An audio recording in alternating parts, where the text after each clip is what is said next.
Design of connecting rod. मग त्यातला cross section of connecting rod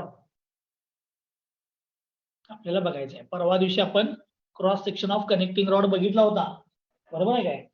आणि त्या क्रॉस सेक्शन मध्ये आपण ते प्रूव्ह करून पण दाखवलं होतं.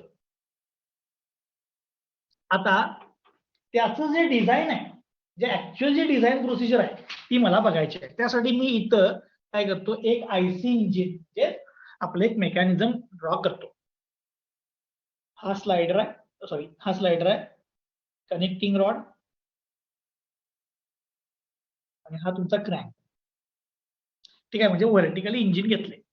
आता या इंजिन मध्ये हा याचा पाथ असणार बघा, क्रँकचा सर्क्युलर. हा ह्या क्रँकचा पाथ आहे. आत्ताच्या पोझिशनला आपण असं कन्सिडर करूया की या क्रँकनी जो अँगल बनवलाय तो थिटा आहे. त्या क्रँकनी जो अँगल बनवलाय तो किती आहे? थिटा आहे. मग याच्यामध्ये जे काही फोर्सेस ऍक्ट होणार आहेत ते फोर्सेस मी इथे दाखवतो. सगळ्यात पहिला फोर्स म्हणजे जो पिस्टन वरती सगळे म्हणजे काय की आपल्या ऍक्च्युअली काय असते की जे फ्युएल आहे ते इथं बर्न होणार. बर्न झालं की इथं बाळानं एक फोर्स ऍक्ट होणार. तो फोर्स मी इथे दाखवतो. हा फोर्स आहे. या फोर्सला बाळानं मी म्हणतो एफ, म्हणजे फोर्स ऍक्टिंग ऑन पिस्टन. हा पिस्टन वरती जो काही फोर्स ऍक्ट झालाय तो फोर्स काय करणार, या पिस्टनला डाऊनवर्ड स्लाइड करायला बघणार. मग याची स्लाइडिंग मोशन ह्या कनेक्टिंग रॉडला ट्रान्समिट होणार आणि थ्रू कनेक्टिंग रॉड हा क्रँक फिरायला लागणार. म्हणजे अल्टिमेटली काय होते, हा फोर्स ट्रान्समिट होतोय थ्रू कनेक्टिंग रॉड. मग कनेक्टिंग रॉड मध्ये जो काही फोर्स ऍक्ट व्हायला लागलाय त्याला म्हणतो मी FC, force acting on connecting rod. आता हा जो स्लाइडर आहे या स्लाइडर मध्ये आणि हा बाजूचा जो सिलेंडर असणार आहे, याच्या बाहेर सिलेंडर असणार ना, या दोघांच्या मध्ये थ्रू पिस्टन रिंग कॉन्टॅक्ट असणार. कॉन्टॅक्ट आहे याचा अर्थ काय होणार बाबा, इथे एक रिॲक्शन जनरेट होणार. ठीक आहे, त्याला मी म्हणतो एफएस. जी रिॲक्शन जनरेट झाली त्याला बाबा काय म्हणतो मी एफएस, म्हणजे side thrust force acting on slider. ही रिॲक्शन जनरेट कुणामुळे झाली, तर ह्या स्लाइडर आणि इथं सिलेंडर यांच्या कॉन्टॅक्टमुळे झाली. हा गॅस बर्न किंवा फ्युएल जे बर्न झालं त्यांना अप्लाय केलेला फोर्स आहे आणि हा जो फोर्स ट्रान्समिट झालाय तो इथे आहे. मग मी हे तिन्ही फोर्सेस कन्व्हिनियंटली थोडस मला पाहिजे त्याप्रमाणे प्लेस करतो. पण ते प्लेस करायच्या अगोदर मी ते एक अँगल अजून एक दाखवतो. हा क्रँकचा अँगल थिटा आहे, तर कनेक्टिंग रॉडनं बनवलेला अँगल याला म्हणतो बघा मी फाय. आता हे तुम्ही कुठं बघितलंय, तर तुम्हाला टॉम 2 मध्ये एक टॉपिक होता बघा, इनर्शिया फोर्सेस म्हणून. त्याच्यामध्ये forces acting on connecting rod वगैरे हे सगळं तुम्ही बघितलं होतं त्यावेळेला. ठीक आहे, मग मला ह्यातले हे 3 फोर्सेस पाहिजेत. मी हे कन्व्हिनियंटली मला पाहिजे तसे मी प्लेस करून घेतो. बघा हा एफ फोर्स, हे बघा हा एफ फोर्स डाऊनवर्ड आहे, डाऊनवर्ड एफ फोर्स. त्यानंतर एफ एस हॉरिझॉन्टल आहे, एफ एस हॉरिझॉन्टल आहे. त्यानंतर हा तुमचा कनेक्टिंग रॉड, त्याचा हा force acting along connecting rod FC. म्हणजे मी काय केलं बघा, फोर्सेसच्या डायरेक्शन वगैरे काही बदललेलं नाही, फक्त मला पाहिजे तसं मी कन्व्हिनियंटली इथं काय केले बाळांनो प्लेस करून घेतले. F S horizontal, F vertical आणि हा force acting of connecting rod. मग याच्यामध्ये हा जो अँगल आहे हा अँगल किती आहे बघा, फाय. मग ह्यातनं मला काय शोधता येईल, जर समजा मला हा एफ फोर्स माहित असेल. नॉर्मली हा फोर्स तुम्हाला डिटरमाइन करता येतोय का, कारण की इथं जे काही फ्युएल बर्न झाले त्यांना अप्लाय केलेलं प्रेशर जर तुम्हाला मिळालं तर त्या प्रेशरवरून तुम्हाला हा फोर्स डिटरमाइन करता येतो. त्यामुळे कधी पण आपल्याला त्या स्लाइडरवरचा फोर्स हा नेहमी डिटरमाइन करता येतो. म्हणजे एफ ची व्हॅल्यू माहित असते, एफ. मग जर मला force acting along the connecting rod पाहिजे असेल, force acting along connecting rod, तर मला इथं ह्या ट्रायंगल मध्ये साइन कॉस टॅन काय घ्यायला पाहिजे. मला नोन व्हॅल्यू कुठली असणार आहे, एफ ची, कारण की pressure acting on pressure acting on slider हे नॉर्मली आपल्याला बाळांनो काय असते माहित असते. ठीक आहे, तर मला सांगायचं ट्रायंगल मध्ये साइन कॉस टॅन काय घ्यायला मला शोधायचं बाळांनो एफसी ची व्हॅल्यू. एफसी ची व्हॅल्यू शोधायची असेल, एफ मला माहित आहे म्हणजे हे ऍडजेसंट आहे आणि हा हायपोटेन्यूस आहे, म्हणजे मला इथं काय घ्यायला पाहिजे, कॉस. ठीक आहे, कॉस फाय इज इक्वल या ट्रायंगल वरून cos phi is equal to काय येणार बघा F divide by F C. F divide by F C. पण मला किंमत पाहिजे ना भावना एफ सी ची. So F C is equal to काय आलं बघा F divide by cos phi. आता जर तुम्ही मी एक प्रश्न विचारतो, कनेक्टिंग रॉडचं जर फेल्युअर चेक करत असाल तर तुम्ही मिनिमम फोर्स घेणार का मॅक्सिमम फोर्स घेणार रे? मिनिमम फोर्स घेणार का मॅक्सिमम? मॅक्सिमम. मॅक्सिमम. मॅक्सिमम घेणार. म्हणजे याचा अर्थ काय झाला की तुम्हाला हा एफसी चा मॅक्सिमम फोर्स पाहिजे. मग सांगा मॅक्सिमम म्हणजे कॉस्टची व्हॅल्यू किती असते रे? 1. मॅक्सिमम म्हणजे कॉस्टची व्हॅल्यू किती होणार? 1. कॉस्टची व्हॅल्यू 1. म्हणजेच जर मला मॅक्सिमम पाहिजे असेल तर F C is equal to काय येणार एफ डिवाइड बाय 1 म्हणजे F C is equal to F. पण करतो इथे मी लिहितो for maximum force on connecting rod F C is equal to F cos phi is equal to 1 घेतला पाहिजे. म्हणजे F C is equal to काय आला पाहिजे एफ. आता मी एक प्रश्न विचारतो, ही कंडिशन कधी येईल? F C is equal to F ची कंडिशन कधी येईल? त्यावेळेला हा फाय अँगल किती असणार? 0. 0. बघा की हे ज्या वेळेला असा असेल व्हर्टिकल त्यावेळेला तो सरळ फोर्स कुणामध्ये येणार? कनेक्टिंग रॉड मध्ये येणार. सो हा F force direct connecting rod मध्ये येणार. म्हणजे त्या केसला मला म्हणता येते force acting on connecting rod is equal to force acting on slider. आता स्लायडर वरचा फोर्स पण मॅक्सिमम पाहिजे. स्लायडर वरचा फोर्स मॅक्सिमम पाहिजे तर एफ सी मॅक्सिमम मिळणार. हा मला जर मॅक्सिमम फोर्स काढायचा असेल या स्लायडर वरचा तर इथलं जे प्रेशर आहे ते आपण काय करूया मॅक्सिमम प्रेशर कन्सिडर करूया पी मॅक्स.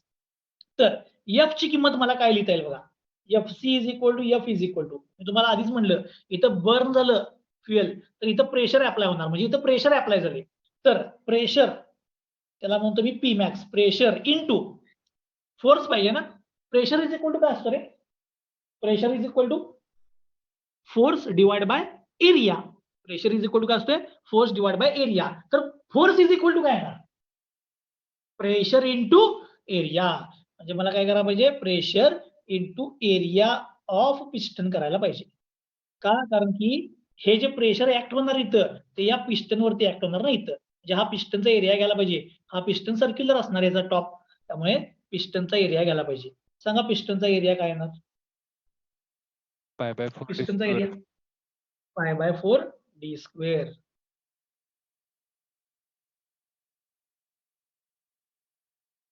म्हणजेच force acting on connecting rod म्हणजे maximum force acting on connecting rod हा किती आहे? स्लायडर वरती किंवा पिस्टन वरती ऍक्ट झालेलं maximum pressure into pi by 4 D square. म्हणजे थोडक्यात फोर्सच काढलाय मी कुणावरचा स्लायडरवरचा आणि तोच मॅक्सिमम फोर्स कुणामध्ये असणार कनेक्टिंग रॉड मध्ये. कधी? ज्या वेळेला हा या पोझिशनला असणार त्यावेळेला. सगळ्यांना समजलं मी काय म्हटलं ते? आता हे मला फोर्स मिळाला. फोर्सची गोष्ट संपली म्हणजे कनेक्टिंग रॉड मधला मला मॅक्सिमम फोर्स मिळाला मॅक्सिमम फोर्स. आता कनेक्टिंग रॉडचा क्रॉस सेक्शन एरिया कुठला आहे सांगा? कनेक्टिंग रॉडचा cross section area I section. Stiffness जर जास्त पाहिजे असेल तर तुम्ही कुठला यूज करणार? I section. हे लास्ट लेक्चरला बघितलं ना आपण. म्हणून लास्ट लेक्चरला मी तुम्हाला फक्त आय सेक्शन वरतीच बोललो होतो. सांगा थिकनेस किती घेऊ? टी. टी. वेबची थिकनेस किती घेऊ? टी. विड्थ बी किती घेऊ? 4 टी. हाईट एच किती घेऊ? 5 टी. 5. हा भावना काय cross section of connecting rod. म्हणजे कनेक्टिंग रॉड तुम्ही मधनं कुठं पण कट केला तर तुम्हाला हा आय सेक्शन बघायला मिळेल. मग या आय सेक्शन मध्ये हा याचा एक्स एक्स ऍक्सिस असणार आणि हा याचा वाय वाय ऍक्सिस असणार. मग मी एक प्रश्न विचारतो. लास्ट टाइमला मी तुम्हाला म्हटलं हा जर कनेक्टिंग रॉड जर फेल झाला तर कशाने फेल होतो रे? कनेक्टिंग रॉड जर फेल झाला तर कसं काय फेल होतो? बकलिंग फेल होतो. कारण की कनेक्टिंग रॉड वरती अल्टरनेट टेन्साइल कॉम्प्रेसिव्ह आहे. मग ज्या वेळेला कॉम्प्रेसिव्ह स्ट्रेस लागेल त्यावेळेला हा कनेक्टिंग रॉड काय होणार, बकल होणार म्हणजे मधनं बेंड होणार आणि बेंड होऊन तुटणार. मग मला कुठली थिअरी वापरायला पाहिजे डिझाईन ऑफ कनेक्टिंग रॉड साठी? Connecting rod is subjected to fluctuating bracket मध्ये लिहितो टेन्साइल and compressive stress.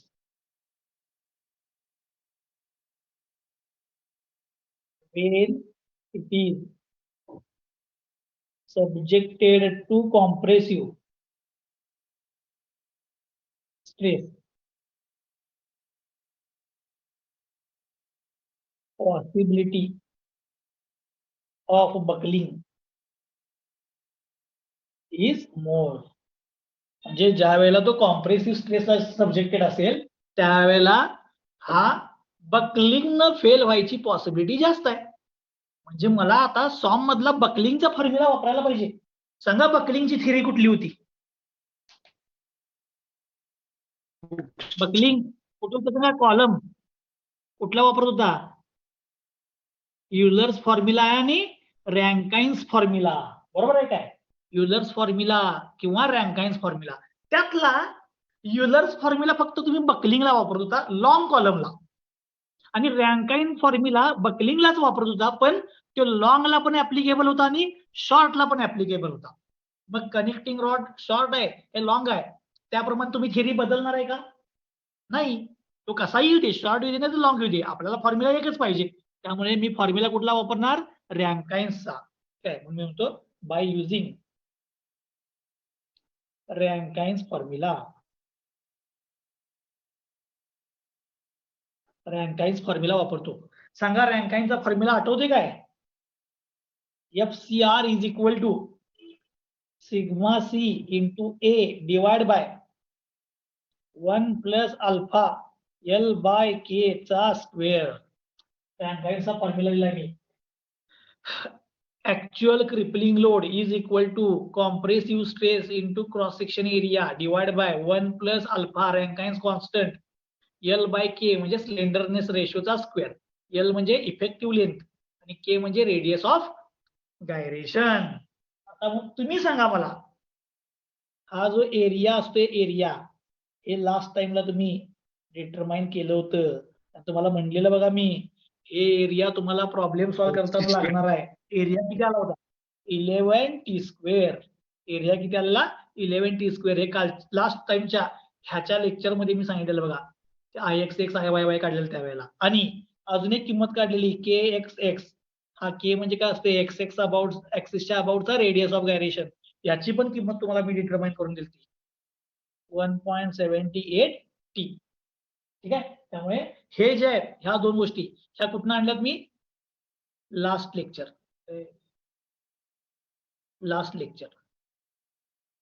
मधून आणलं. ठीक आहे. एरिया आणि के म्हणजे हे माहित आहे, हे माहित आहे. एल जी काही लेंथ असेल ती. आता सिग्मा सी याच्याबद्दल थोडस बोलतो. नॉर्मली कनेक्टिंग रॉड जो असतो तो माइल्ड स्टील किंवा प्लेन कार्बन स्टीलचा बनवलेला असतो. माइल्ड स्टील किंवा प्लेन कार्बन स्टील. जर दिलं नाही मटेरियल मध्ये तर compressive stress for mild steel किंवा मीडियम कार्बन स्टील याची भावानं किंमत असते 330 न्यूटन पर mm स्क्वेअर. जर दिलं नाही तर घ्यायचं हे. ही व्हॅल्यू प्रॉब्लेम मध्ये दिली असेल, कॉम्प्रेसिव्ह स्ट्रेस 360 घ्या तर 360 घ्यायची, दिलीच नाही तर 330 घ्यायची. का मुद्दामून लिहून ठेवल्या. आणि हा कॉन्स्टंट अल्फा हा 1 डिवाइड बाय 7500. हे पण तुम्हाला आठवत असेल बघा, भरपूर वेळेला तुम्ही वापरलं होतं स्टील साठी. 1 डिवाइड बाय 7500. ह्या व्हॅल्यू दिल्या नसतील तर आपल्याला पार्ट पाहिजे ह्या दोन. हे मागच्या लेक्चर मध्ये आधी सांगितलं, हे पार्ट पाहिजे. आणि हा तुमचा रँकाइन्सचा फॉर्म्युला. आणि ह्या थिअरीवरून तुम्ही ही थिकनेस डिटरमाइन करायची. आणि एकदा थिकनेस डिटरमाइन झाली, थिकनेस मिळाली, याचा अर्थ काय झाला बघा, तुमचं क्रॉस सेक्शनचं डायमेन्शन मिळाले. म्हणजेच कनेक्टिंग रॉड डिझाईन करायचं म्हणजे आपण काय करणार तर क्रॉस सेक्शन डिटरमाइन करणार. आणि क्रॉस सेक्शन डिटरमाइन करणार म्हणजे काय करणार, थिकनेस काढणार. आणि थिकनेस काढणार म्हणजे काय करायला पाहिजे आता मला, हा फॉर्म्युला वापरायला पाहिजे आणि ह्या फॉर्म्युल्यामधनं ही जी अननोन थिकनेस आहे ती डिटरमाइन करायची. म्हणून तुम्ही एवढंच लक्षात ठेवायचं यात, ह्या प्रॉब्लेम मध्ये मला रँकाइनचा फॉर्म्युला वापरायचा आहे. कनेक्टिंग रॉडचा क्रॉस सेक्शन डिझाईनला मला रँकाइनचा फॉर्म्युला वापरायचा आहे, एवढंच लक्षात ठेवायचं. ठीक आहे, बाकी सगळं सोपं आहे बाळांनो. आता तुम्हाला याच्याबद्दल काय जर डाऊट असेल तर विचारा. हे फक्त वरचं फोर्स कसा आला हे दाखवलं, हे डायरेक्ट मी इथं घेत राहणार आहे. त्याच्याबद्दल जर काय डाऊट असेल तर विचार, नसेल तर मी लगेच प्रॉब्लेम कडे जाणार. आणि तुम्हाला मी मागाशी सांगितलं, एक थिअरी आज एक प्रॉब्लेम, उद्या दुसरी थिअरी, उद्या प्रॉब्लेम, तिसरी थिअरी प्रॉब्लेम, अशा 3 वेळेला डिझाईन येणार आहेत. मी आता कनेक्टिंग रॉडचा क्रॉस सेक्शन बद्दल बोलावले, उद्या मी एंड बद्दल बोलणार, उद्या एंड बद्दल. ठीक आहे, ह्याच्याबद्दल काय डाऊट असेल तर विचारा.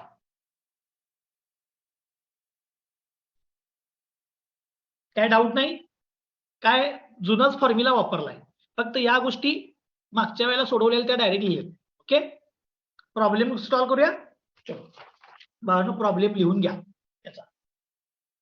परत मी एकदा सांगतो, मी 3 इंडिव्हिज्युअल वेगवेगळे प्रॉब्लेम घेणार आहे.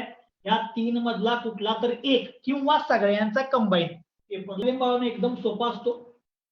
ठीक आहे, मी प्रॉब्लेम सॉल्व्ह करतो. त्यासाठी प्रॉब्लेम काय दिलाय बघा, डिटरमाइन द डायमेन्शन्स ऑफ.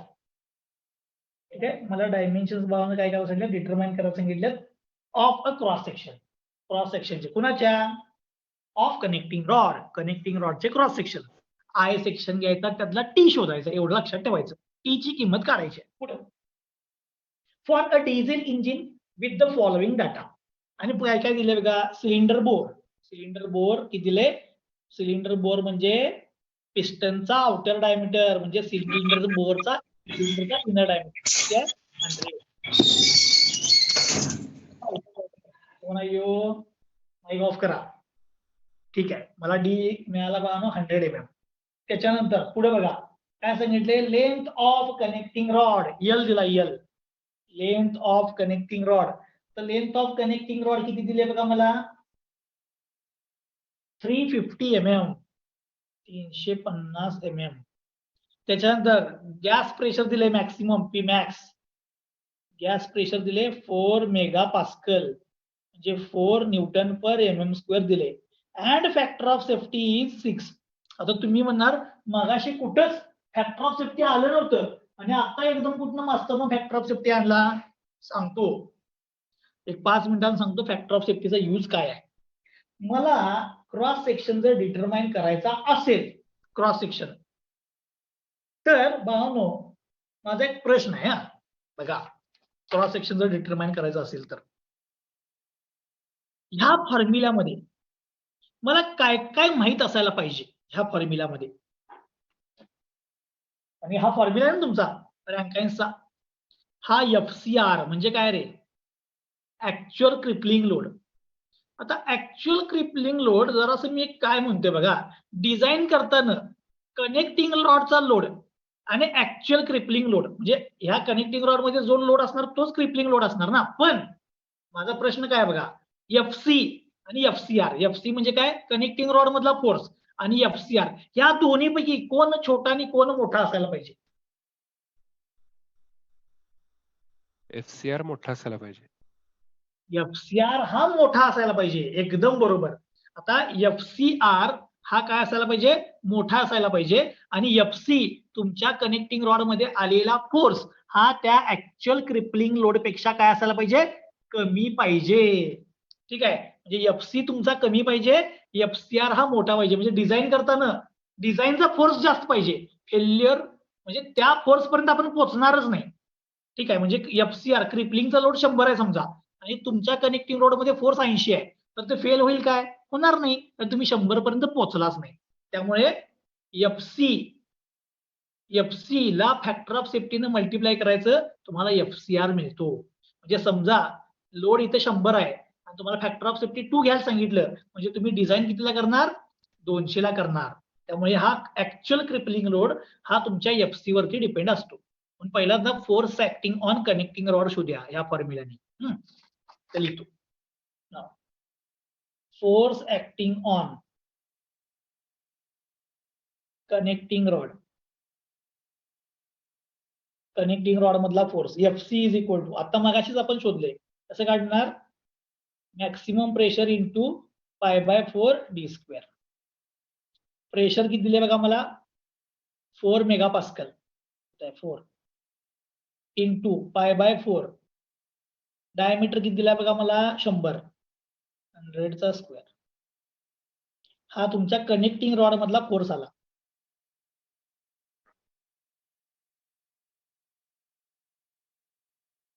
किती सांगा कनेक्टिंग रॉड मधला फोर्स,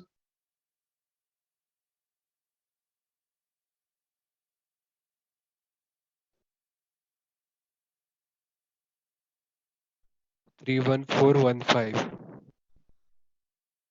31415 न्यूटन, बरोबर आहे. हो. आता हा तुम्हाला FC मिळाला, म्हणजे तुमच्या कनेक्टिंग रॉड मधला फोर्स मिळाला. पण डिझाईन करताना तुम्ही ह्याच्यापेक्षा फोर्स काय ठेवणार, जास्त. म्हणजे तुमचा FCR क्रिपलिंग लोड हा FC पेक्षा काय असायला पाहिजे, जास्त. म्हणजे FC ला काय करायचं, जो फॅक्टर ऑफ सेफ्टी दिलाय त्यानं मल्टिप्लाय करायचं. ठीक आहे. नाव हे महत्वाचं आहे, क्रिपलिंग लोड, जे डिझाईन साठीचा क्रिपलिंग लोड, त्या लोडला मी डिझाईन करणार. FCR इज इक्वल टू, ह्या FC पेक्षा तो जास्त पाहिजे, सो FC ला काय करायचं, फॅक्टर ऑफ सेफ्टीनं मल्टिप्लाय करायचं. फॅक्टर ऑफ सेफ्टी 6 आहे, FC आहे 31415.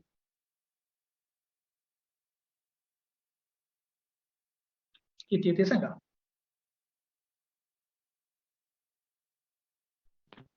188.5 into 10⁻³ 188.5 इंटू 10⁻³ म्हणजे मी डिझाईन करताना याला करणार. मग मी सांगा, एवढ्या मोठ्या फोर्सला जर मी डिझाईन केलं तर हे एवढ्या छोट्या फोर्सला फेल होईल काय, नाही. म्हणजे मी सेफ्टी वापरली, डिझाईन मी या फोर्ससाठी करणार.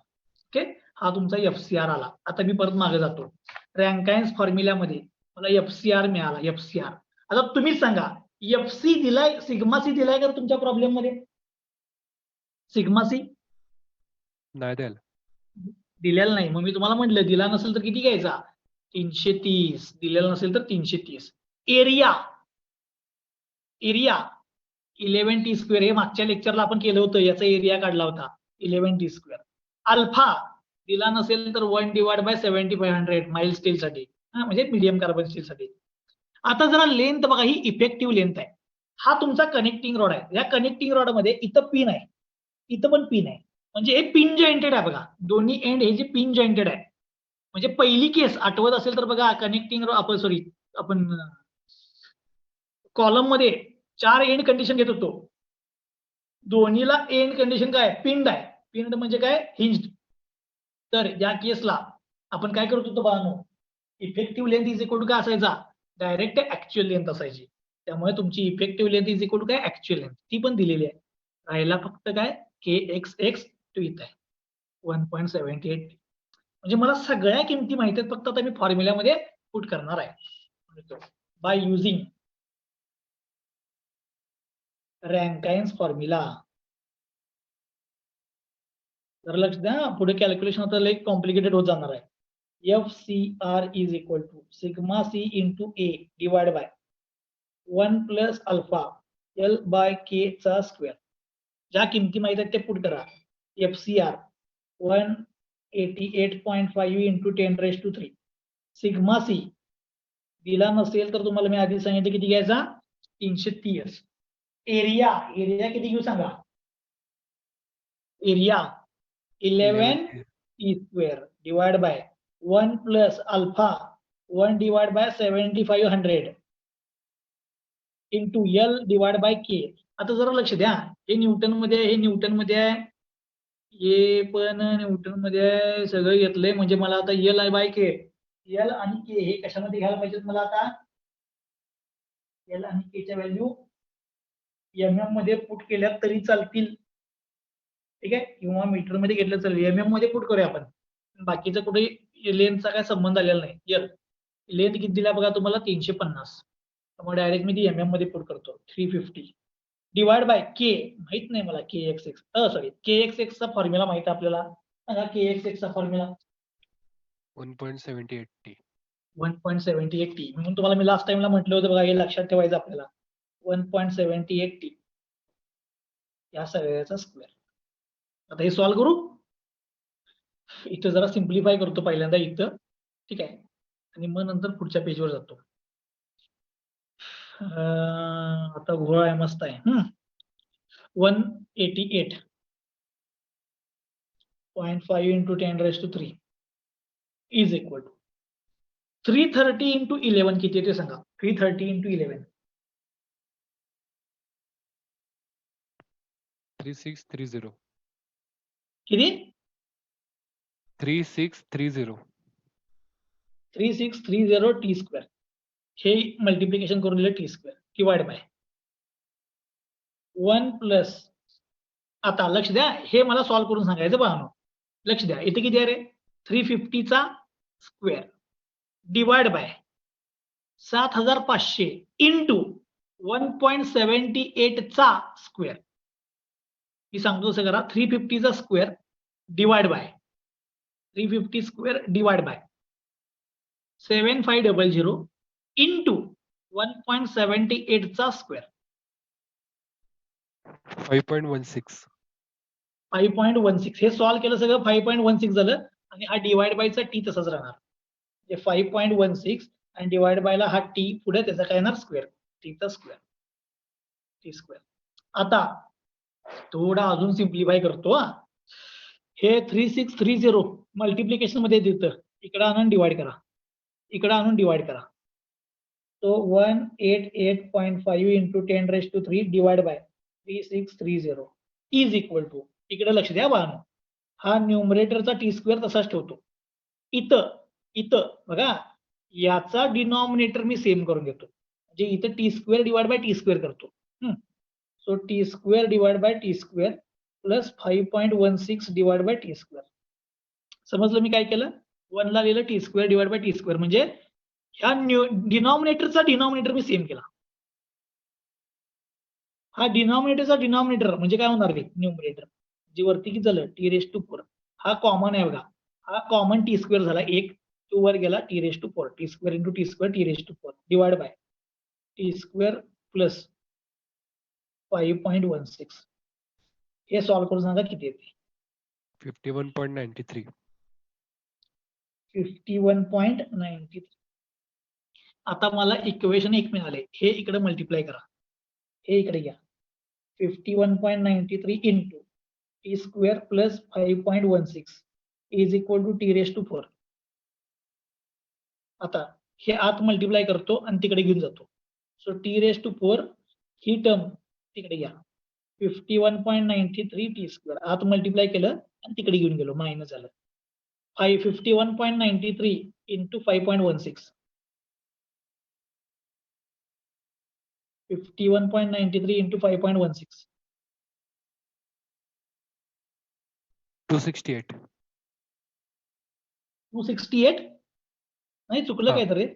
बरोबर, सॉरी 268. सॉरी. ओके, काय केलं समजलं? मी आत मल्टिप्लाय केलं आणि दोन्ही टर्म तिकडे ट्रान्सफर केल्या, म्हणजे t⁻⁴ मायनस ही term is equal to 0.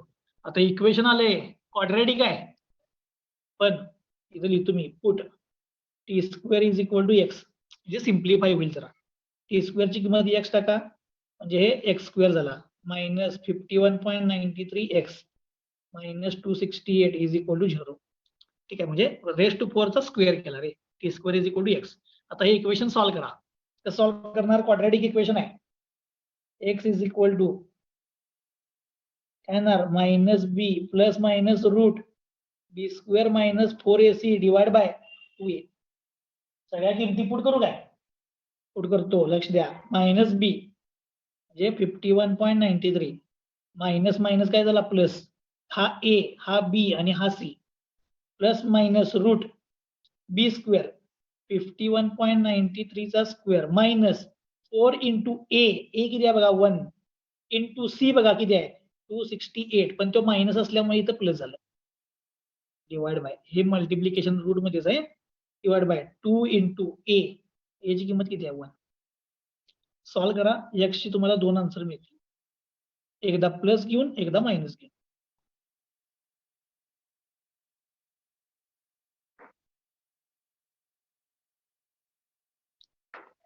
Solve करून सांगा मला.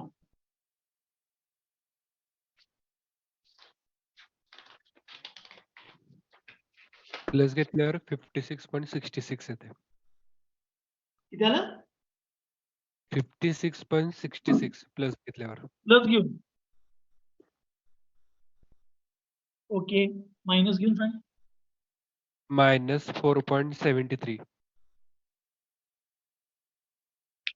मायनस 4.73. ह्यातलं उत्तर कुठलं बरोबर आहे? पॉझिटिव्ह आहे ते बरोबर. प्लस का मायनस? वरचं प्लसच येणार ना उत्तर, बरोबर. डिस्टन्स प्लसच असणार ना, म्हणजे एक्स मिळाला.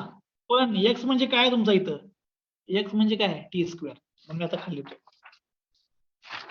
पुढे कंटिन्यू करतो. Now X is equal to T square is equal to किती मिळाला? 56.66. मग ह्याचा रूट घ्या, तुम्हाला टी मिळते. त्याचा रूट घ्या, तुम्हाला टी मिळेल. 56.66 चा रूट.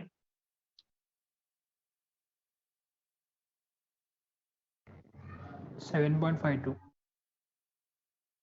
म्हणजेच 8.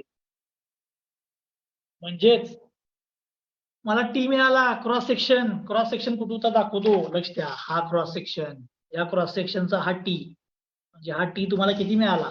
8. आता क्रॉस सेक्शनचे डायमेन्शन लिहू सांगा. विड्थ किती असणार? Therefore B is equal to 4t is equal to किती येणार? 8×32 32 mm. अँड ही विड्थ मिळाली. हाईट बघा, height h is equal to 5t. h is equal to 5t is equal to 8×45 40 mm. समजलं सगळ्यांना? म्हणजे मी याचे क्रॉस सेक्शन डायमेन्शन शोधले. इथपर्यंत काय डाऊट असेल तर विचारा. मी अजून पुढे कंटिन्यू करणार आहे. हा प्रॉब्लेम संपलेला नाहीये. प्रॉब्लेम बघा, मी परत एकदा सांगतो आणि मग मी पुढे जातो. बघा, लक्ष द्या. मी काय केलं, जे डायमेन्शन दिलं होतं त्याप्रमाणे मी सगळं लिहून घेतलं. पहिल्यांदा मी force acting on connecting rod काढला, FC. पण मी याला फॅक्टर ऑफ सेफ्टी लावला, म्हणजे मला क्रिपलिंग लोड मिळाला, मल्टिप्लाय करायचं. मग मी रँकाइन्सचा फॉर्म्युला लिहिला. सिग्मा सी दिला नव्हता 330, अल्फा दिला नव्हता 1/7500. एरिया 11t², L ची लेंथ असेल ती K 1.78t. हे इक्वेशन मी सिम्प्लिफाय केलं, ते t⁴ मध्ये आलं. म्हणून मी x is equal to t² is equal to x put केला, म्हणजे ते x² मध्ये गेलं, क्वाड्रॅटिक झालं. क्वाड्रॅटिक इक्वेशन सॉल्व्ह केलं, x मिळाला. पण मी x ची पुन्हा किंमत टाकली, x इज इक्वल टू काय? t². त्यातनं मला त्याची व्हॅल्यू काय मिळाली? कुठे गेलं? त्यातनं मला x is equal to t² म्हणजे t ची किंमत मिळाली. t वरून मी हाईट शोधली आणि h शोधली. आता जरा एक प्रश्न आहे माझा. तुमचा कनेक्टिंग रॉड जो असतो, मी जरा ड्रॉ करतो इथं. कनेक्टिंग रॉड ला एक स्मॉल एंड असतो आणि एक स्मॉल एंड असतो आणि एक लार्ज एंड असतो, बरोबर काय? कनेक्टिंग रॉडला आपण सुरुवातीलाच बघितलं. मग हे डायमेन्शन जे मिळाले, हे एच इथला आहे का इथला आहे? कुठलाही हो, हे कुठलाही. आय सेक्शन इथं पण आहे, इथं पण आहे, इथं पण आहे. पण स्मॉल एंडचा आय लहान असणार, लार्ज एंडचा आय मोठा असणार आणि बरोबर सेंटरचा आय ह्या दोघांच्या बरोबर मधला असणार. त्यामुळे आपल्याला हे जे डायमेन्शन मिळालेत हे सेंटरला मिळालेत, सेंटरला. मग इथले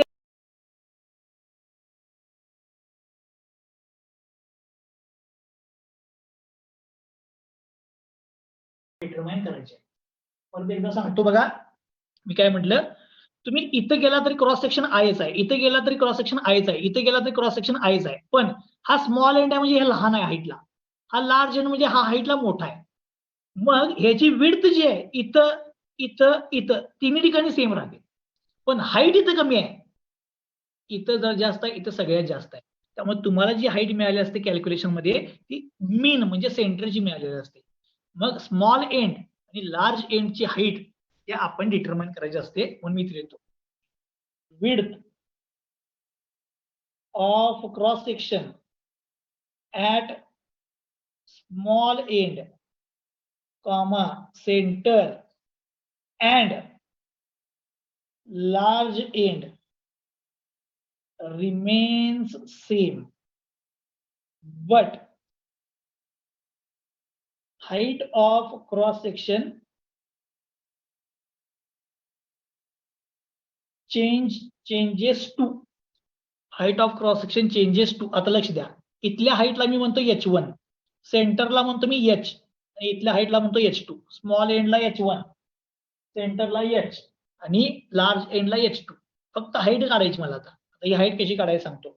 h1 is equal to 0.8 times h घ्यायचा, म्हणजे मीन पेक्षा कमी 0.8 टाइम्स घ्यायचा, आणि h2 हा मीन पेक्षा जास्त 1.2 टाइम्स h घ्यायचा.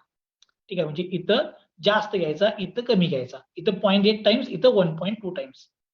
सो 0.8 टाइम्स h ऑलरेडी शोधलाय, स्मॉल h म्हटलं होतं मी त्याला. ठीक आहे, किती आहे बघा, 40 इंटू 0.8, 832. So 32 mm. म्हणजे स्मॉल एंडला हाईट 32 mm असणार, सेंटरला हाईट 40 असणार. आता लार्ज एंडला बघा, 1.2 इंटू h किती आहे, 40, 48 mm. म्हणजे क्रॉस सेक्शन इथं पण आय आहे, स्मॉलला, मिडलला पण आय आहे, लार्जला पण आय आहे. विड्थ सगळीकडे सेम आहे. हाईट इथं कमी आहे, इथं जरा जास्त आहे, इथं जरा जास्त आहे. तुम्ही सेंटरची शोधली पहिला 40, त्यावरून ही काढली, त्यावरून ही काढली. ही किती घेणार, 0.8 टाइम्स. ही किती घेणार, 1.2 टाइम्स. आता हे जे मी लिहिलंय हे लय इम्पॉर्टंट आहे, कारण की तो कनेक्टिंग रॉड तुमचा काय झालाय बाळांनो, स्मॉल कडनं लार्ज कडे चाललाय. ठीक आहे, त्यामुळे तुम्हाला ती हाईट चेंज करायलाच लागते. ठीक आहे, मी आता परत एकदा प्रॉब्लेम सांगतो. प्रॉब्लेम एकदम सोपा आहे. प्रॉब्लेम सगळ्यात सोपा आहे. कुठे गेलं प्रॉब्लेम,